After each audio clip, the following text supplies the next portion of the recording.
ایک نعرہ سلوات صلی اللہ محمد محمد. تو شروع کرتا ہوں اس اللہ کا نام لے کے جو نہایت مہربان اور نہایت رحم کرنے والا ہے، اور شروع کرتا ہوں ان 1,24,000 انبیاء اور پیغمبر اور رسولوں کا نام لے کے، اور شروع کرتا ہوں ان 14 معصومین کا نام لے کے. اور بسم اللہ الرحمن الرحیم.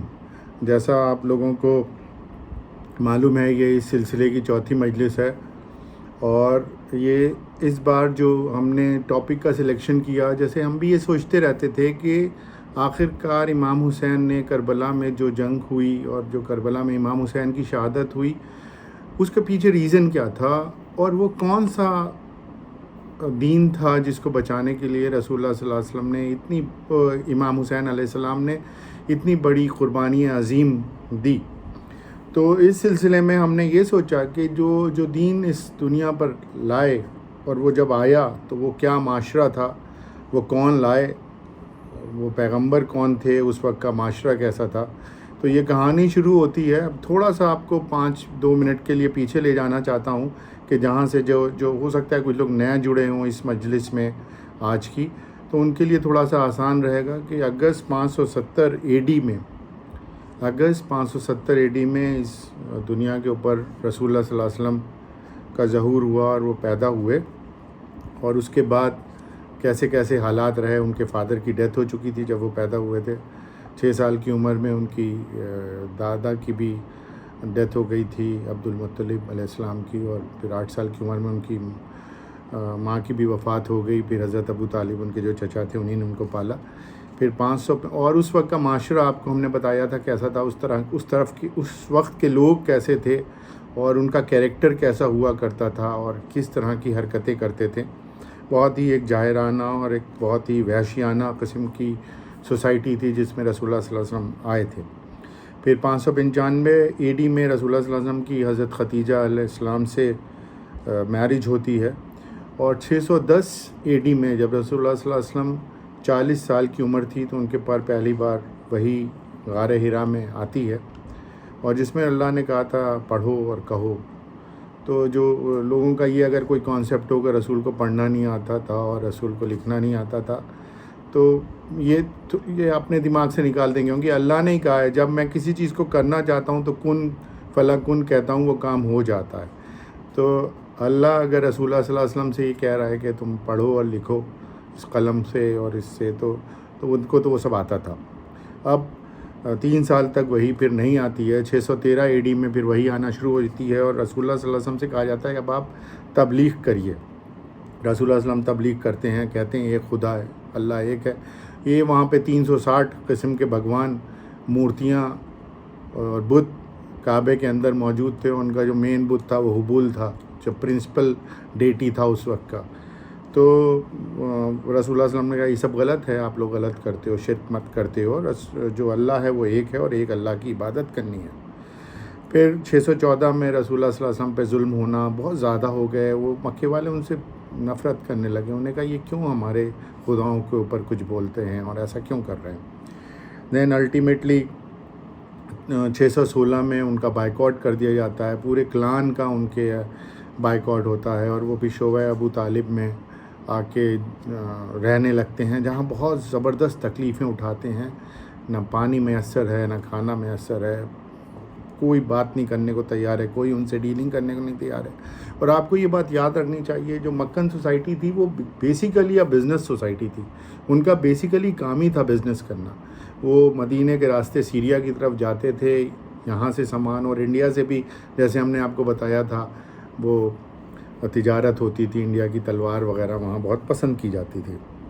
اس کے بعد 619 اے ڈی میں یہ جو بائیکاٹ تھا وہ ختم ہوا. اس کے بعد حضرت ابو طالب رسول اللہ صلی اللہ علیہ وسلم کے جو گارجین تھے، جو چچا تھے، جو ان کو پروٹیکٹر تھے، ان کی وفات ہوتی ہے، اور حضرت خدیجہ کی بھی وفات ہو جاتی ہے. اور رسول اللہ صلی اللہ علیہ وسلم بہت ہی تکلیفوں میں وہ سال بتاتے ہیں. پھر 620 اے ڈی میں رسول اللہ صلی اللہ علیہ وسلم کو جو ہجرت جو اسرا سورہ نازل ہوتا ہے، اور رسول اللہ صلی اللہ علیہ وسلم کو اللہ اپنے پاس بلاتے ہیں. اور رسول اللہ صلی اللہ علیہ وسلم سے تبلیغ کے لیے کہا جاتا ہے اور اللہ ان سے گفتگو کرتے ہیں۔ پھر 622 میں جب 622 AD تھا تو ابھی بہت زیادہ کنفیوژن ہے، یہ ہجری کیا ہوتا ہے اور یہ AD کیا ہوتا ہے۔ تو AD از اے نارمل جو ابھی جو کیلنڈر ہے ہمارا، وہ AD ہم لوگ اس کو کہتے ہیں، اور جو ہجری ہے وہ مسلم کیلنڈر کہلاتا ہے۔ دا ڈے رسول اللہ صلی اللہ علیہ وسلم نے مکے سے مدینے کی طرف ہجرت کری، وہ دن پہلا دن تھا پہلی محرم۔ پہلی محرم سن 1 ہجری 16 جولائی 622 میں پڑی تھی۔ تو 16 جولائی 622 سے مسلم کیلنڈر شروع ہوا، اسلامک کیلنڈر شروع ہوتا ہے، اور وہ دن فرائیڈے کا دن تھا۔ تو 620 میں جیسے ہم نے آپ کو پچھلی اپنی گفتگو میں بتایا تھا کہ رسول اللہ صلی اللہ علیہ وسلم مکے کو الوداع کہتے ہیں اور مدینے کی طرف آتے ہیں، اور جو غار تھا اس میں چھپ جاتے ہیں، پھر وہاں سے مدینہ پہنچتے ہیں۔ اس کے بعد ہم نے آپ کو یہ بتایا تھا کیسے وہاں بنو نجار کی جو زمین تھی وہاں پہ ان کی اونٹنی رکتی ہے، اور وہاں پہ وہ کہتے ہیں وہ کہتے ہیں نہیں رسول اللہ دس از آل یورس، آپ جہاں چاہیں وہاں رک سکتے ہیں۔ وہ کہتے ہیں نہیں میں بغیر اس کا اجر دیے، بغیر پیسے دیے ہوئے زمین نہیں لوں گا۔ پھر وہاں پہ مسجد نبوی کی تعمیر ہوتی ہے، اس سے پہلے وہ جو ایک صحابی تھے ان کے گھر پہ رہتے ہیں، اس کے بعد جب مسجد بن جاتی ہے تو چلے جاتے ہیں۔ اس کے بعد وہ کس طرح سے اسلامک سوسائٹی کی وہاں پر ایک نیو رکھتے ہیں، اور وہ جیسا ہم نے آپ کو بتایا تھا اسلامک سوسائٹی تھا کیا، وہ اسلامک سوسائٹی وہ ہے جو ماڈرن ڈیموکریسی کی جو باتیں کی جاتی ہیں، ہیومن رائٹس کی جو باتیں کی جاتی ہیں، لیبر لاز، جو غلام پرتھا ختم کرنا، rights of the women, every thing, جو کچھ بھی آج ماڈرن سوسائٹی سوشیولوجسٹ اور جتنی بھی طرح کے ہیومن رائٹ ایکٹیوسٹ ہیں جو ڈیمانڈ کرتے ہیں، رسول اللہ صلی اللہ علیہ وسلم آج سے 1400 سال پہلے 623 AD میں وہ امپلیمنٹ کر رہے تھے۔ جو باتیں آج مانگی جا رہی ہیں، جو دنیا جن چیزوں کو ترس رہی ہے، جس ایکوالٹی کو ترس رہی ہے، یہ اسلام ایک ایسا مذہب ہے، ایک ایسا دین ہے جو 623 میں اسٹیبلش ہو رہا تھا۔ لیکن اس کے بعد آپ نے کو جیسے میں نے بتایا تھا کہ کیسے بدر کی پہلی جنگ ہوئی، اور 623 میں ہی مسلمانوں پر جنگ واجب ہوئی اپنی دفاع کے لیے۔ اس سے پہلے تبلیغ کرنی تھی، جنگ نہیں کرنی تھی، ہاتھ نہیں اٹھانا تھا، لیکن 623 میں اللہ نے کہا کہ نہیں تم اپنی دفاع کے لیے جنگ کر سکتے ہو۔ پھر 624 میں 13 مارچ 624 کو بدر کی جنگ ہوتی ہے، مسلمان زبردست طرح سے فتح ہوتے ہیں، اور جو مکے کے لوگ تھے وہ بری طرح سے بے عزت ہو کے وہاں سے جاتے ہیں۔ ان کا لیڈر ابو جہل اس جنگ میں مارا جاتا ہے۔ اس میں 14 مسلمانوں کی شہادت ہوئی تھی، اور 70 جو قریش کے لوگ آئے تھے، مکے کے لوگ آئے تھے، وہ اس میں واصل جہنم ہوئے تھے۔ زیادہ تر مرنے والوں میں انصار تھے جو کہ مدینے کے تھے، اور 2 یا 3 مہاجرز تھے۔ اس کے بعد بدر کے بعد یہ جو ابو سفیان تھے، جب کوفے کے وہ چیف بن گئے، وہ مکے کے چیف بن گئے ابو جہل کی موت کے بعد، تو وہ تو کٹر دشمن تھے اسلام کے اور رسول اللہ صلی اللہ علیہ وسلم کے، اور پورے خاندان رسالت کے وہ دشمن تھے۔ تو انہی نے کیا کیا، چالیں رچیں اور احد کی جنگ کے لیے مجبور کیا مسلمانوں کو۔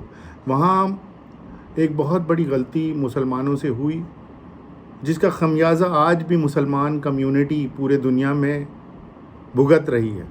رسول اللہ صلی اللہ علیہ وسلم نے اپنے 50 تیر اندازوں کو کہا تھا کہ اس جگہ کو نہ چھوڑنا، اگر تم نے یہ جگہ چھوڑ دی، بھلے ہی ہم مار ڈالے جائیں، بھلے ہی ہماری لاشوں کو چیل کوے کھائیں، لیکن جب تک میں اجازت نہ دوں تم لوگ اس جگہ کو نہ چھوڑ دینا۔ لیکن انہی نے، ان صحابیوں نے اس دن 23 مارچ 625 AD میں رسول اللہ صلی اللہ علیہ وسلم کا کہنا نہ مانا، اور اس کا خمیازہ کیا بھگتنا پڑا کہ 75 مسلمان اس جنگ احد میں شہید ہوئے، اور کیول 35 مکے کے لوگ اس میں واصل جہنم ہوئے، اور رسول اللہ صلی اللہ علیہ وسلم کے دانت بھی شہید ہوئے، بری طرح سے زخمی ہوئے۔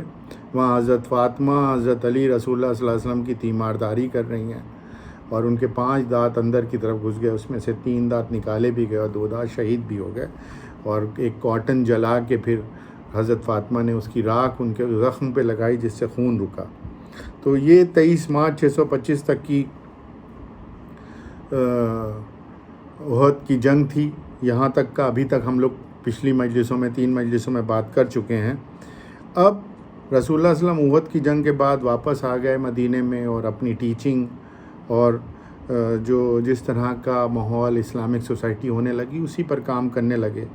لیکن یہودیوں کو یہ لگنے لگا کہ نہیں، اس وقت مسلمان ویک ہو گئے ہیں، کیونکہ مدینے میں یہودی ہی آباد تھے.